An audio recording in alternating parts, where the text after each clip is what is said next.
पूर्व काल में तुंगभद्रा नदी के तट पर एक अनुपम नगर बसा हुआ था। उसमें सभी वर्णों के लोग अपने अपने धर्माचरण करते, सत्य में तत्पर रहते थे। उस नगर में समस्त वेदों का ज्ञाता, श्रौत स्मार्त कर्मों में निपुण एक ब्राह्मण रहते थे जिनका नाम था आत्मदेव। तेज तो ऐसा था मानो दूसरे सूर्य भगवान ही हो।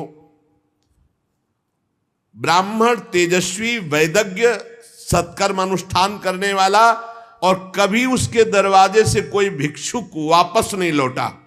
इतना उदार हृदय वाला, देगा ही कुछ न कुछ। पर पूर्व प्रारब्ध के अनुसार उनकी जो पत्नी थी उनका नाम था धुंधुली। पति का नाम आत्मदेव और पत्नी का नाम धुंधुली था। सुंदरी थी, कुलीन थी, पर लड़ाकू स्वभाव था, अपनी बात पे अड़ जाना। अब वो बड़े ज्ञानी थे, वेदज्ञ, वेद के ज्ञाता, इसलिए वो शांत रहते थे। लड़ाई घर में नहीं होती, वो लड़ने वाली ही बात करती थी, पर वो शांत रहते थे। जब घर में नहीं होती तो पड़ोसी से जाके भिड़ना, जरा जरा से कारण में। क्रूर स्वभाव, बकवादी स्वभाव, गृह कार्य में निपुण लेकिन कंजूस और झगड़ालू प्रारब्ध है। भोग विलास की कमी नहीं थी, खूब संपत्ति थी, घर बढ़िया सुंदर, परंतु सुख नहीं था। क्योंकि जब आत्मदेव घर में आते तो बस उपद्रव, लड़ाई झगड़ा, सब बड़ा नरक समझो। जिसकी घर में अशांति हो, झगड़ा होता, बड़ा नरक है। चैन से नमक रोटी खाए, प्यार से जीवे तो गृहस्थी धन्य। और खूब बढ़िया सब व्यवस्थाएं हैं, पर कलह, अशांति, मन नहीं मिल रहा एक दूसरे, ये बहुत धीरे धीरे अवस्था डल गई। कोई संतान ही नहीं हुई। बड़े बड़े पुण्य कर्म किए, खूब दान पुण्य किया, लेकिन संतान नहीं हुई। अब वो ब्राह्मण बड़े चिंतातुर हुए आत्मदेव की, जिसके संतान न हो तो फिर उसको पिंडदान कौन करेगा। गृहस्थी में विचार होता, कुल परंपरागत चलाने वाला तो कोई होना चाहिए। अब वो बड़े चिंतातुर हुए, हर उपाय करके हार गए थे। तो एक दिन उनके मन में आया कि एकांत जंगल में चलते हैं और अपने प्राणों को त्याग देते हैं। क्योंकि घर में जाओ तो कलह है, न कोई संतान है। अब क्या, सब कुछ करके देख लिया, बुढ़ापा आ रहा है, पुत्र तो हुआ नहीं, तो कम से कम पुत्र होता तो कुल परंपरा चलाने, अब क्या। वो ऐसी भावना में थे कि जीवन व्यर्थ है, जंगल को चल दिए। उधर एक सरोवर में प्यास बुझाने के लिए एक महान संत आ रहे थे। जब कोई धर्मात्मा पुरुष दुखी होता है तो भगवान अव्यक्त रूप से संतों से मिला देते हैं। वो सन्यासी महात्मा थे। ब्राह्मण देखा कि वो जब जल पी चुके तो जाके साष्टांग दंडवत किया, शास्त्रों का ज्ञान था, हाथ जोड़कर खड़े हो गए। ये लंबी लंबी सांसें खींच रहे हो, उदास खड़े हो, दुखी दिखाई दे रहे हो। देखने से तो लगता है कि तुम ब्राह्मण हो, क्योंकि तेजस्वी हो। क्या चिंता है तुम्हारी जो तुम जल्दी जल्दी श्वासें खींच रहे हो लंबी, और दुख प्रकट कर रहे हो। ब्राह्मण ने कहा, महाराज आखिरी उपाय आप हैं। वैसे तो मैं बताऊं, अपने जीवन से निराश हो चुका हूं। आपको देखा तो आशा बन गई। पूर्व जन्म का कौन सा प्रारब्ध मुझे पता नहीं, पर संतान योग नहीं, बहुत दुखी हो गया हूं। सही बताऊं, मैं आम प्राण त्यागने आया हूं जंगल में। मेरा मन मुझे धिक्कारता है कि तुम्हारा सब कुछ बेकार जब संतान नहीं। और यहां तक कि मैं जिस गाय को पालता हूं वो भी बछड़ा नहीं देती। यहां तक कि जो पेड़ लगाता हूं उसमें भी फूल फल नहीं आते। कितना मैं दुर्भागी हूं, बड़ा भागा हूं। अब मैं अपने प्राण त्यागने आया हूं। और फूट फूट कर रोने लगे। संत का हृदय बड़ा करुणा में होता है। संत चाहे तो नवीन प्रारब्ध तत्काल रच सकते हैं, क्योंकि भगवान के भजन में अपार सामर्थ्य है। उन्होंने अपनी दिव्य दृष्टि से देखा, कहा आत्मदेव ब्राह्मण, पुत्र का मोह तो छोड़ दो, आप विवेक का आश्रय लो, भजन करो। मैं तुम्हारी रेखा को देख रहा हूं, एक जन्म नहीं 7 जन्म तक कोई संतान है ही नहीं। देखो, संतान के पीछे मत पड़ो। राजा सगर, महाराज अंग, बड़े बड़े संतान में बहुत दुख भोगे हैं। अब तुम भजन करो, जंगल में निकल आए, भजन करो, संतान की आशा छोड़ो। ब्राह्मण ने कहा कि मुझे उपदेश नहीं, ये उपदेश नहीं, सब पढ़ा हूं, मुझे पुत्र चाहिए, पुत्र देव, नहीं मैं आपके सामने अभी प्राण त्यागता हूं, मुझे पुत्र चाहिए। ब्राह्मण का ऐसा आग्रह देख करके सन्यासी जी ने कहा कि देखो, विधाता के लेख को कोई मिटा नहीं सकता, चित्रकेतु का चरित्र पढ़ के देख लेना। दैव जिसके उद्योग को कुचल देता है वो सफल नहीं होता। तुम्हें पुत्र सुख नहीं है। उन्होंने कहा फिर हम कह रहे हैं बस अब पुत्र का आशीर्वाद दे ही दो, नहीं तो प्राण त्याग देंगे आपके सामने। सन्यासी जी ने देखा है तुम मानने ही वाले नहीं, तो उन्होंने योग बल से एक फल प्रकट किया, तपोबल से, और कहा लो, योग तो नहीं तुम्हारे पुत्र का, पर मैं ये फल देता हूं, अपनी पत्नी को खिला देना, इससे बड़ा ज्ञानी महात्मा पुत्र पैदा होगा। तुम्हारी स्त्री 1 साल तक सत्य, शौच, दया, दान, ब्रह्मचर्य का पालन करे, एक टाइम अन्न खाए, तो और ये फल पाने के बाद 1 वर्ष के बाद ऐसा महापुरुष प्रकट होगा जो तुम्हारा कल्याण भी कर देगा, तुम्हारे पितरों का भी उद्धार कर देगा। वो योगी राज सन्यासी फल दिए। अब तो आत्मदेव बड़े प्रसन्न हुए क्योंकि कामना पूर्ण हो गई। फल लेकर आए। धुंधुली उनकी पत्नी थी जो लड़ाकू स्वभाव की, बड़ा क्रूर स्वभाव, दुष्ट स्वभाव, वैसे ही क्रूर स्वभाव था। आके कहा हो भाग्य, एक सन्यासी मिले, वो फल दिए, और उन्होंने नियम बताया है कि 1 साल तक सत्य बोलोगी, पवित्र रहोगी, दूसरों को दान करोगी, एक समय तुम अन्न खाओगी, और बहुत शुद्ध स्वभाव वाला महात्मा बालक पैदा होगा, ये फल खा लो। तो उन्होंने कहा कि फल तुरंत थोड़ी खाया जाता, नहा धो के बड़े पवित्रता से खाया जाता, लाओ और जाओ, आप निश्चिंत रहो। बोलने अगर हमारे सामने पाल, तुम्हें विश्वास नहीं, वो डरते भी थे, घर के बाहर हो गए। अब वो कुटिल स्वभाव की थी, क्रूर स्वभाव की। उन्होंने अपनी बहन को बुलाया और रो रो के कहने लगी कि बहन मुझे बड़ी चिंता हो गई, समस्या आ गई। क्या? बोले पंडित जी जो ये फल लाए हैं, फल से गर्भ रह जाएगा। पहले तो नियम बता गए हैं कि 1 साल तक झूठ नहीं बोलना, पवित्र रहना है, और दूसरों को दान देना, एक समय अन्न खाना है। अब हम तो बड़ी भयभीत हैं कि जब पेट में गर्भ बढ़ेगा तो भोजन कम हो जाएगा, पेट बढ़ेगा तो भोजन कम हो जाएगा। ये तो मैंने कर नहीं सकती क्योंकि 3 बार तो हमको अच्छा भोजन चाहिए, पंडित जी का 1 बार खाना, ये तो हो नहीं सकता। अच्छा, गर्भ बढ़ा, पेट बढ़ा, खाया पिया जाएगा नहीं, बहुत परेशानी उसमें लगेगी। और कहीं दैववश से अगर डाकू आ गए तो भाग भी नहीं पाऊंगी। चलो डाकू ना आए, कहीं आग लग गई घर में, तब तो हम जल के मरी जाएंगे क्योंकि गर्भ पेट में, ये तो हमसे नहीं। और फिर गर्भ निकलते समय सुना बहुत कष्ट होता है, ये सब हमसे नहीं होने वाला। देखो एक क्रूर स्वभाव की नकारात्मक सोच। और कहीं प्रसव काल में गर्भ टेढ़ा हो गया तो हम तो मरी जाएंगे, ये तो हमसे नहीं होगा। अगर गर्भ हमारा बड़ा होने लगा और घर में ननद आ गई तो सब माल मता समेटती रहेगी, हम तो कुछ लड़ ही नहीं पाएंगी क्योंकि लड़ने लायक नहीं रहेंगी। ये सब विचार करके उसका, ये सब हमसे नहीं होने वाला। तो उनकी बहन ने कहा सोच क्यों करती हो?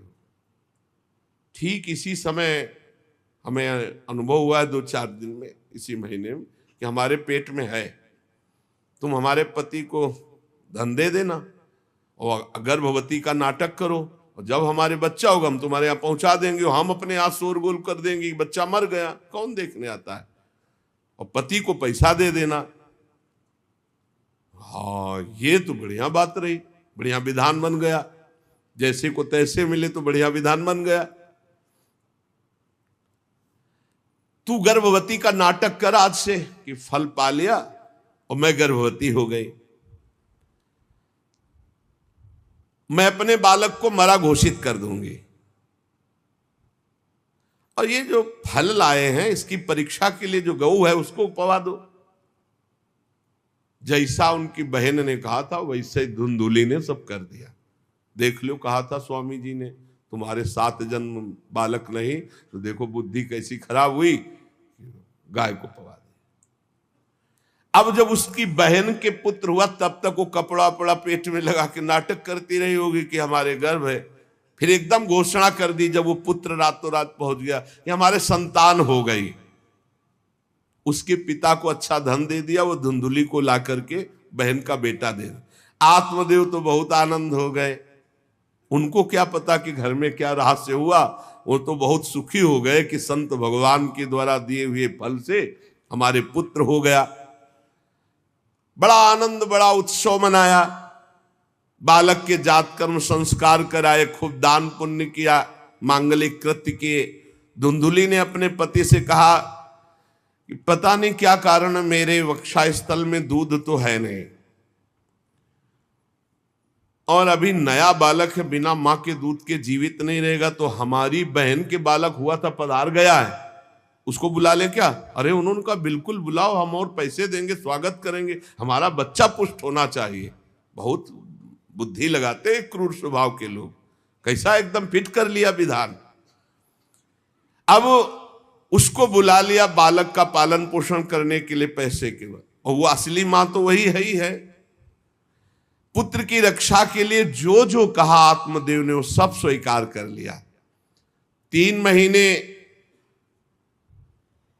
इस बालक के व्यतीत होने के बाद, उन्होंने कहा था 1 साल बाद होगा, 3 महीने व्यतीत होने के बाद गौ के बच्चा हुआ मनुष्याकार, केवल कान गौ के, पूरा मनुष्याकार, सर्वांग सुंदर, दिव्य तेजों में स्वर्ण की सी कांति, क्योंकि वो योगी के तप का।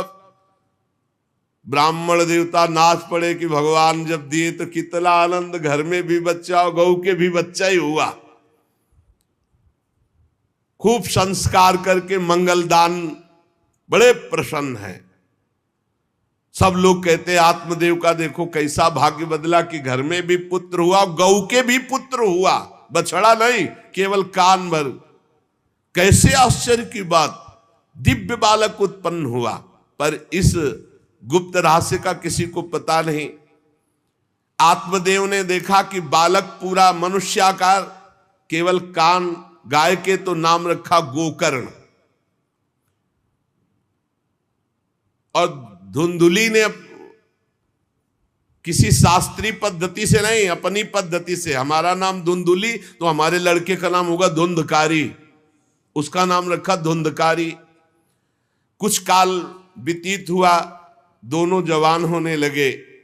गोकर्ण में पूर्ण वैदिक सिद्धांत, धर्म पूर्वक, बड़े ज्ञानी महात्मा, और धुंधकारी पूर्ण दुष्ट।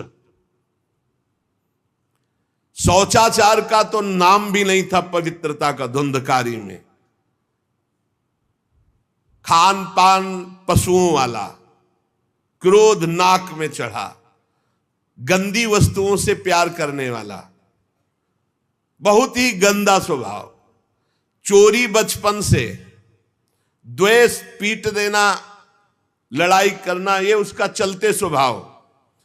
दूसरों के खेती में आग लगा देना, घरों में आग लगा देना, गौशाला में आग लगा देना। जैसे किसी का बालक खेल रहा है, आसपास देखा कोई, उठाया कुएं में फेंक दिया, बड़ा दुष्ट स्वभाव। और बड़ा हुआ हिंसक स्वभाव, अस्त्र शस्त्र धारण करके, जैसे कोई अंधा जा रहा है तो आओ बाबा तुम्हें रास्ता बता दो, कुएं में जाके ढकेल देता है। बहुत ही गंदा स्वभाव, दुष्ट स्वभाव। अब वो शिकार करने लगा पशुओं का और मांस खाने लगा। जहां आत्मदेव कितनी पवित्रता से, वहां दुष्ट कितना।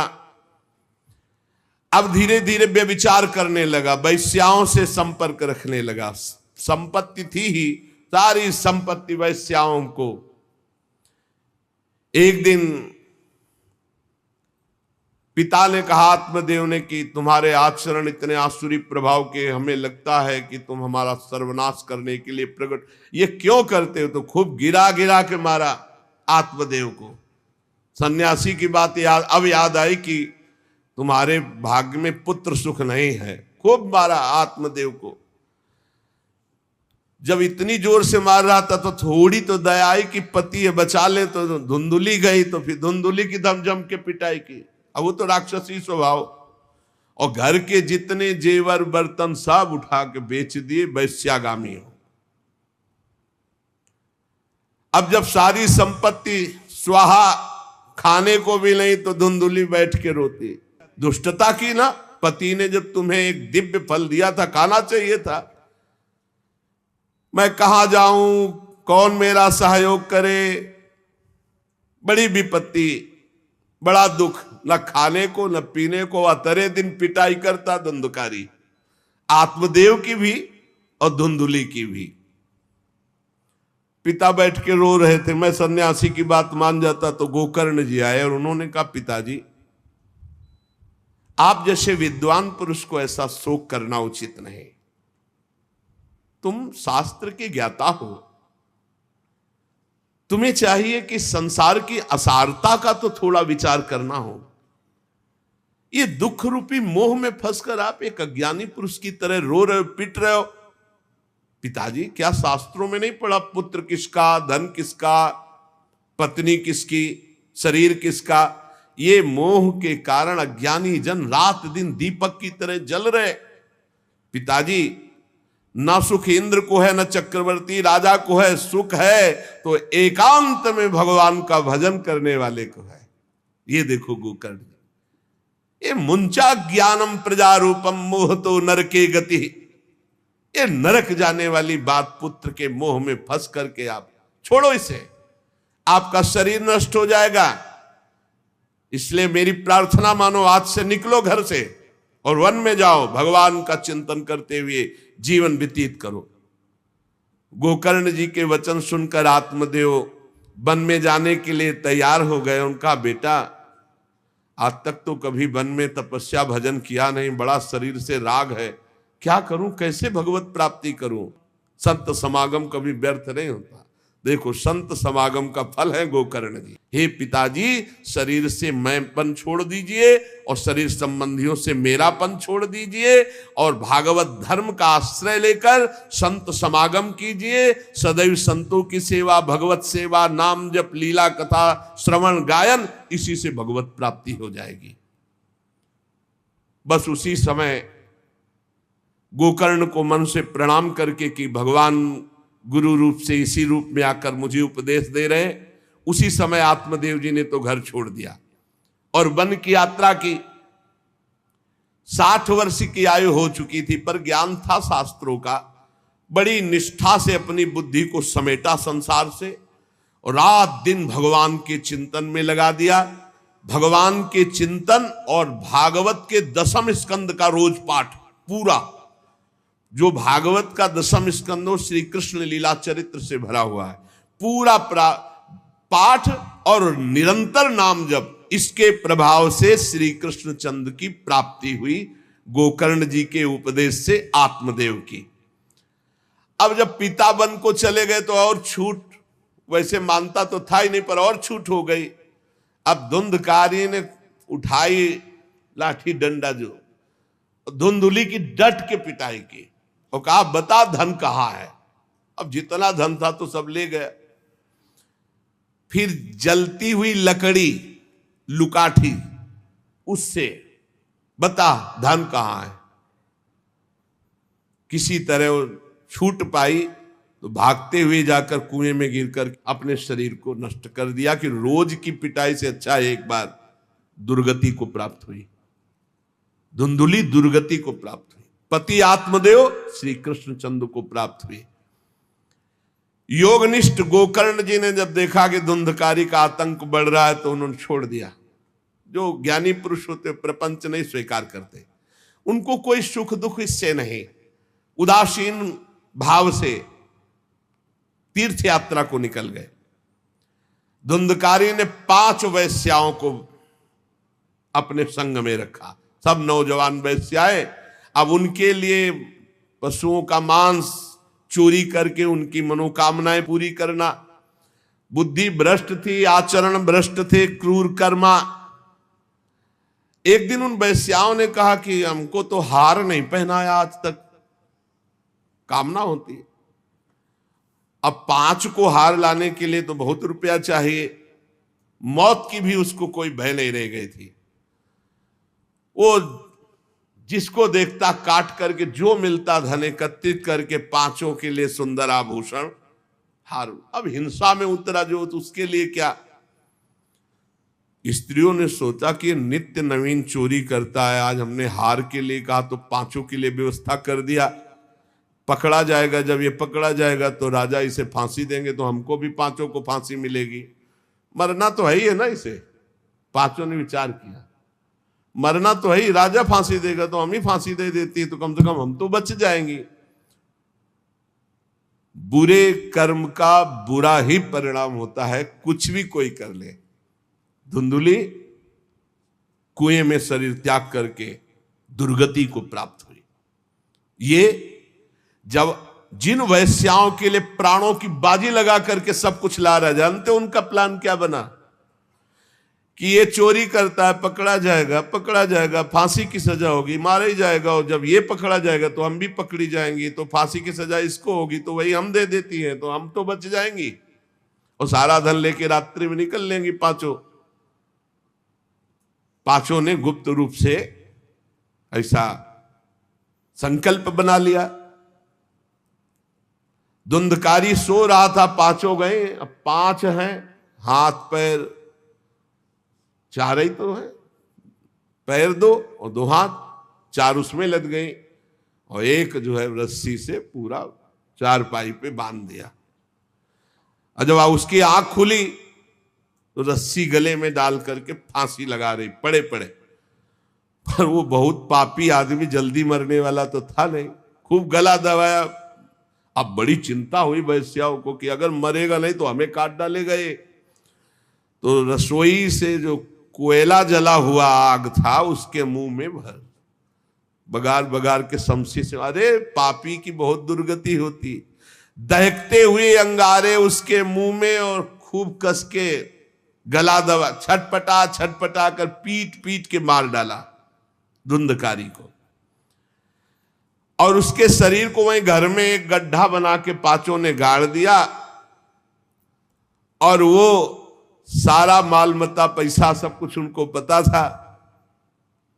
उन दुष्ट स्त्रियों ने बहुत तरह से मार मार करके धुंधकारी, मुंह में अंगारा, गले में रस्सी, मार डंडों से मार मार के मार डाला। बहुत बुरी तरह मारा धुंधकारी को। अब जब दिन में निकलना चाह तो लोग,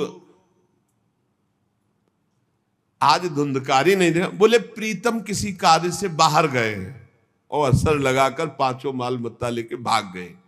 जो कई पुरुषों से सहवास करती हैं या कई स्त्रियों से जो सहवास करता है, ऐसा अपवित्र हो जाता है कि उसके छूने मात्र से पुण्य नष्ट हो जाते हैं। फिर तो उनके संग से ही रह रहा था, उसे वैश्या उसे ही कहते हैं।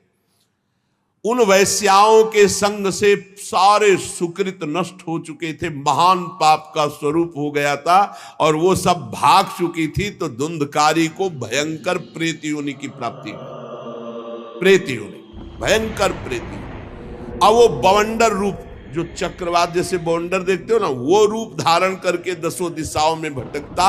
और प्रेत को स्वयं से पानी पीने के लिए कोई सुविधा नहीं। ऐसा नहीं नदी के किनारे रह रहा तो पानी पी लेगा, वो किसी को पकड़ेगा तब उसके द्वारा जो उसको पानी पिलाया जाएगा वो उसको मिलेगा। ऐसे पानी नहीं पी सकता, ना कुछ खा सकता है, ना कहीं विश्राम कर सकता है। वो बस हा दई चिल्लाता हुआ रोता हुआ भटकता है। प्रेत योनि बड़ी भयानक होती है। जब तीर्थ यात्रा करके गोकर्ण जी लौटे तो सुना कि धुंधकारी का लापता मार डाला गया। तब उन्होंने फिर गए और वहां पिंडदान किया धुंधकारी के लिए भी। बड़े महात्मा थे गोकर्ण। श्राद्ध किया और काफी तीर्थों में मंत्रानुष्ठान किया कि इसका कल्याण हो जाए। ये सब करके लौट आए अपने पिता आत्मदेव के घर में। रात्रि में कोई देख ना पावे इसलिए सीधे अपने घर में गए और शयन किया। और वहीं गड़ा था धुंधकारी, प्रेत आत्मा बन के वो मड़रा रहा था। वही प्रेत आत्मा ऐसे को नहीं छूती जो भगवान का भजन करते। देखो अब जे धुंधकारी ने देखा कि गोकर्ण आए हैं तो उसको तसल्ली हुई कि महात्मा हमारा कल्याण कर देगा। और वो प्रकट हुआ, भेड़ा बना। धुंधकारी पहले भेड़ बना बड़ा। और ऐसे गोकर्ण जी ने देखा कि दरवाजा तो बंद था, भेड़ कहां से आ सकता है। तुरंत भैंसा बन गया, तुरंत इंद्र रूप धारण कर लिया, भयावा प्रिय, ऐसे कई रूप बदल। तब उन्होंने कहा ये विपरीत अवस्था, इसका मतलब ये प्रेत है। क्योंकि ऐसी विपरीत निंदनी और बंदनी दोनों रूप धारण कर रहा है, दुर्गति को प्राप्त हुआ प्रेत आत्मा है। वो डरने वाले तो थे नहीं, ज्ञानी महात्मा थे। गोकर्ण ने कहा कौन है तू? प्रेत है, पिशाच है, राक्षस है, क्या है ये? क्या नाटक कर रहा है? कभी भेड़ बनता है, कभी भैंसा बनता है, कभी इंद्र बनता है, कभी ये रूप। कौन है तू? ये अधोगति को प्राप्त कैसे हुआ तू? गोकर्ण जी डरे नहीं। अगर सच्चा महात्मा न हो तब तो भयभीत हो जाए। गोकर्ण जी सच्चे महात्मा है। अब वो चिल्ला चिल्ला के केवल रो रहा, एक शब्द भी नहीं बोल पा रहा। तो गोकर्ण जी समझ गए अधिक पाप होने के कारण ये बोल नहीं सकता। तब अंजलि में जल लिया और कई मंत्रों का जाप किया और फिर उसके ऊपर फेंका। जे भी फेंका तब बोल पाया, भैया मैं आपका भाई धुंधकारी हूं, बचा लो, मेरी भारी दुर्गति हो गई। मैं तुम्हारा भाई हूं, मैं धुंधकारी हूं। अब मुझे बहुत कष्ट हो रहा, पश्चाताप हो रहा, मैंने सब कुछ नष्ट कर दिया, धर्म भ्रष्ट पापाचारी। अब मेरी बड़ी दुर्गति है। उन उल्टा वैश्याओं ने मुझे तड़पा करके मारा है। मैं कुछ कर नहीं सकता इस समय। ऐसा थोड़ी कि प्रेत है जिसको चाहे पटक दे, ऐसा नहीं है। ऐसा विधान नहीं, पहले वैश्याओं को मारता जाके। मैं कुछ कर नहीं सकता, प्रेत योनि में पड़कर दुर्दशा भोग रहा हूं। अब दैवश केवल वायु से जीवित हूं, बहुत प्यासा हूं, भूखा हूं, पर नहीं खा सकता, नहीं पी सकता। आप दया समुद्र भैया मेरा उद्धार करो। गोकर्ण ने कहा कि तुम्हारा उद्धार तो हो जाना चाहिए। तुम्हारे लिए तो मैं गया में गया, वहां श्राद्ध दिया, तीर्थों में भी अनुष्ठान किया, फिर तुम्हारा प्रेत योनि से उद्धार कैसे नहीं हुआ? तो उनका भैया एक दो बार गया श्राद्ध से मेरा कुछ नहीं होने वाला, बहुत पापी हूं, बहुत बड़े बड़े पाप किए हैं। कोई दूसरा उपाय सोचो। छोटे मोटे पिंडदान से, दान पुण्य से मेरा उद्धार होने वाला नहीं, बहुत स्टॉक है हमारे पाप का। तुमको हम बताएं, सैकड़ों बार गया श्राद्ध करो तो भी मेरा कल्याण नहीं हो सकता, ऐसा मैं पापी हूं। कोई दूसरा उपाय सोचो। गोकर्ण जी ने कहा सैकड़ों गया श्राद्ध से तुम्हारी मुक्ति नहीं हो सकती, तो तुम्हारी मुक्ति असंभव है। कहा भैया मैं तुम्हारे चरणों में पड़ा हूं, मुझे मेरा उद्धार करो। तो कहा ठीक है, तुम अभी इस घर से निकलो, कहीं और रहो, हम जब तुम्हें बुलाएं तब आ जाना। जाओ, हटाओ, हमारे इस घर से हटो। हटा दिया उनको। गोकर्ण जी की आज्ञा पाकर धुंधकारी बाहर भटक रहा है। रात भर विचार किया कि इसका कल्याण कैसे होगा, जब सैकड़ों गया श्राद्ध से कह रहा उद्धार नहीं होगा। अब जब प्रातः काल हुआ, दरवाजा खुला तो बहुत से विज्ञजन आकर के गोकर्ण जी से मिले। गोकर्ण ने सबसे सलाह की कि क्या हो सकता है, ऐसे ऐसे स्त्रियों ने उनको मारा और वो प्रेत योनि को प्राप्त हुए। जो लोग विद्वान थे, योगनिष्ठ थे, वेदज्ञ थे, उन्होंने कई शास्त्र पाठ आदि की बातें बताई सबने, पर सही उत्तर नहीं मिला। गोकर्ण जी महान तपस्वी थे, गोकर्ण जी ने प्रातःकाल स्नान करके अर्घ दे रहे थे, बोले औरों से क्या पूछना, सीधे सूर्य भगवान से पूछे। मंत्र का उच्चारण करते हुए सूर्य भगवान को स्थगित कर दिया, रोक दिया। बहुत बड़ी मंत्रों में। अब हम किससे पूछे, आप ही बताओ। हे जगत साक्षी भगवान सूर्य, धुंधकारी का उद्धार कैसे हो सकता है? आप कृपा करके बताइए कि धुंधकारी की मुक्ति कैसे हो सकती।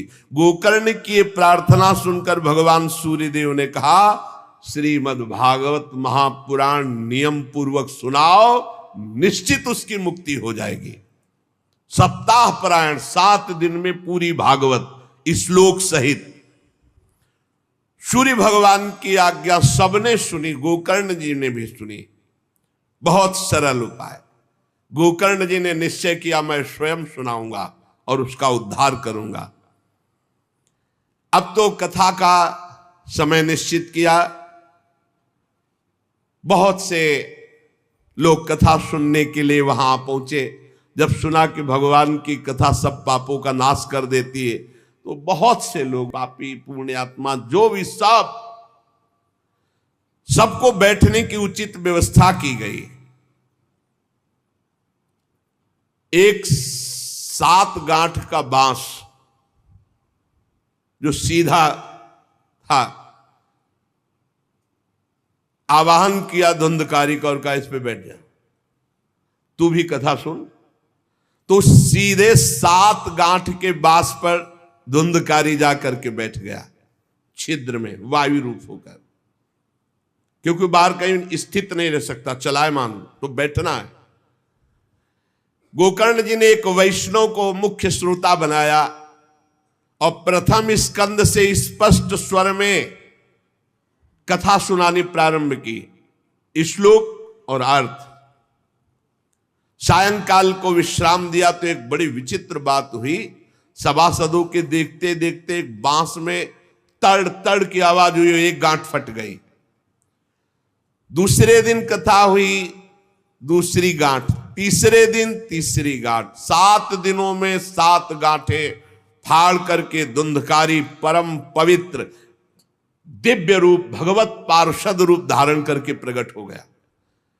धुंधकारी का श्याम वर्ण पीतांबर धारण के, तुलसी की माला, सिर पर मनोहर मुकुट, कानों में कमनी कुंडल, सामने आकर गोकर्ण को प्रणाम किया और कहा, भाई अब मैं भगवत पार्षद बन गया, प्रेत योनि से मुक्त। 7 दिन में भयंकर पापात्मा धुंधकारी श्री भगवान की चर्चा सुनने के कारण भगवत स्वरूप हो गया। ओहो, कितना प्रेत पीड़ा मैं सह रहा था, एकमात्र श्री कृष्णचंद्र की लीला कथा सुनने मात्र से मैं भगवत स्वरूप हो गया हूं। भैया, मैं कैसे आपका उपकार करूं? मैं निंदनीय से निंदनीय पाप कर्म करने वाला कैसा उज्जवल स्वरूप प्राप्त कर लिया। भला मोह पूर्वक लालन पालन करने वाले शरीर को जो हष्ट पुष्ट करते हैं, उन्होंने भगवान का नाम जप नहीं किया, चर्चा नहीं सुनी, तो जीवन किस काम का? इसके पोषण के लिए पाप कर्म कर रहे हो और वृद्धावस्था आने वाली परिणाम में दुख, रोगों का दुख, भोगों की कामना का दुख, क्या क्या दुख, इसकी क्या गति होगी? गाड़ दिया जाएगा या जला दिया जाएगा। ऐसे मनुष्य शरीर को प्राप्त करके भगवत प्राप्ति नहीं की तो जीवन व्यर्थ चला गया। अरे जो अन्न प्रातः काल पकाया जाता है, दूसरे दिन सड़ जाता है, उसी अन्न से इस शरीर का पोषण होता है। 6 घंटे में मल बना के निकाल देता है। ये शरीर कहीं अविनाशी है क्या? नाशवान शरीर है। जो लोग भगवान की कथा से वंचित है, भगवान का नाम जप नहीं करते, वो बुदबुदे जीवों में मच्छरों के समान जीवन उनका है। जन्मे मरे किस काम के? भला देखो, जिस बांस में मैं बैठा था तो बांस की गांठ फट गई, क्या भगवान की कथा सुनने पर चित्त की गांठ नहीं नष्ट हो जाएगी? जड़ चेतन की ग्रंथ। इसलिए धन्य है वो जो भगवान की कथा सुनने में अपना समय व्यतीत करते हैं। धुंधकारी ऐसी बातें कह रहा था, सबने देखा जय घोष करते हुए नमो नमः, और एक दिव्य विमान आया। भगवान वैकुंठ नाथ के पार्षद, मंडलाकार तेजो में विमान, और सबके देखते देखते कहा धुंधकारी आओ, और वो दिव्य पार्षद रूप विमान पे चढ़ा। जब विमान पे चढ़ के जाने लगा तो गोकर्ण जी ने रोक दिया, रुको, ये क्या? कथा तो शास्त्रों लोगों ने सुनी, तो आपको शास्त्रों विमान लाना चाहिए और सबको बैठाल कर ले जाना चाहिए, क्योंकि हमारे सुनाने में कोई भेद नहीं था और ये सुन भी सब ध्यान से रहे थे। तो भगवत पार्षदों ने कहा आपके सुनाने में कोई भेद नहीं था, पर सुनने में भेद हो गया है, श्रवण भेद हो गया। ये उपवास करके बिना कुछ खाए पिए रात दिन कथा का ही चिंतन करता रहा, मनन करता रहा, इसके कारण इनको भगवत पार्षद रूप मिला और जा रहे। और ये कथा सुना भर है, मनन नहीं किया, मनन विषयों का हुआ, इसलिए विमान पे नहीं। ये निराहार रहकर 7 दिन में चर्चा सुनता और रात भर उसी का चिंतन करता, उसके प्रभाव से परम पद का अधिकारी हुआ। इसलिए जो मननहीन है, जिनको गुरुवचनों पर विश्वास नहीं है, जो कथा में चित्त की एकाग्रता नहीं है, वो फल भेद हो गया, वो भगवान के दिव्य धाम में एक बार में नहीं जा सकते। गोकर्ण जी आपको तो लेने के लिए स्वयं गोलोक बिहारी आएंगे, यूं कह करके विमान अंतर्ध्यान हो गया, अर्थात चले गए। गोकर्ण जी ने समस्त श्रोताओं से कहा बिना तुम्हें विमान में बैठा ले मुझे चैन नहीं। सावन के महीना में हम फिर अनुष्ठान करेंगे, सब लोग कथा सुनो और सच्चे नियम से रहो, उसका मनन करो। ऐसा ही किया, सब लोग उपवास करके अल्पाहार करके कथा सुने, और जे ही 7 दिन में कथा की समाप्ति हुई तो भगवान के बहुत से पार्षद विमान लेकर आए, और जितने कथा सुनने वाले थे सबको परम धाम ले गए। और भगवान ने गोकर्ण जी को स्वयं गोलोक बिहारी हृदय से लगाया, जे भी हृदय से लगाते हुए गोकर्ण भगवत स्वरूप हो गए। वही किरीट श्यामवर पीतांबर धारण किए हुए, कुंडल आदि से विभूषित। यहां तक कहते हैं कि उस कथा में सुनने में जो कुत्ते भी बैठे थे, वो भी गोकर्ण जी की दृष्टि पड़ने पर विमान पर बैठकर भगवत धाम को गए। भक्तवत्सल भगवान श्री कृष्ण इतने गोकर्ण जी पर प्रसन्न हुए कि तुमने सबको कथा सुनाकर मंगल अनुष्ठान। इसलिए गोकर्ण जी जिस जिसको चाहा, मालूम कथा सुनकर कुत्ता मनन तो नहीं कर सकता, लेकिन गोकर्ण जी ने मनन किया कि ये कुत्ता भी कथा में बैठा था, इसका भी भगवत उद्धार हो जाए। ये आप इसीलिए आसपास जो है जीव जंतु सब भगवत स्वरूप हो जाते हैं।